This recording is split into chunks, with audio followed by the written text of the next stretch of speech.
My name is, in English, it's Pamela See. I'm a visual artist who works in contemporary paper cutting.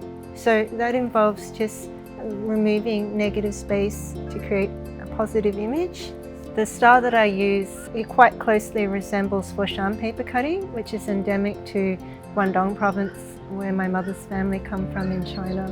There's a number of artworks which I was really fortunate to have collected from a body that I developed in response to COVID-19. I was in China when it actually started, so it was something that already had an impact on me, despite, I think, for most Australians it seeming an entire world away, and I don't think any of us could have imagined what it would become. COVID-19 was such a disruption to everyone's lives. In that sense, that became the main stressor for many of us.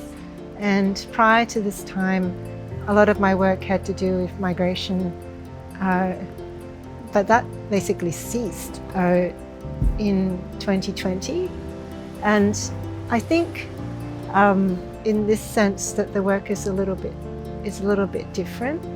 For instance, there's an artwork which is in the collection now called You Have Two Cows. And so this relates to the political, the joke. It's a satire about different political systems. You have two cows, and for instance, if it were communism, then they would take the two cows and give you milk in return.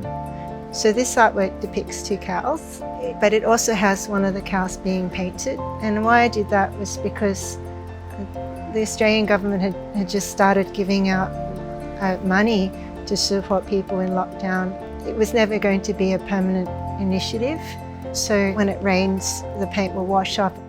In terms of being collected, it's a real privilege, because it means that dialogue will continue, I'm hoping, after I die, so that these discussions can continue to be had. Each of us, we can't really know what someone else is going to get out of our own personal testimonies or stories.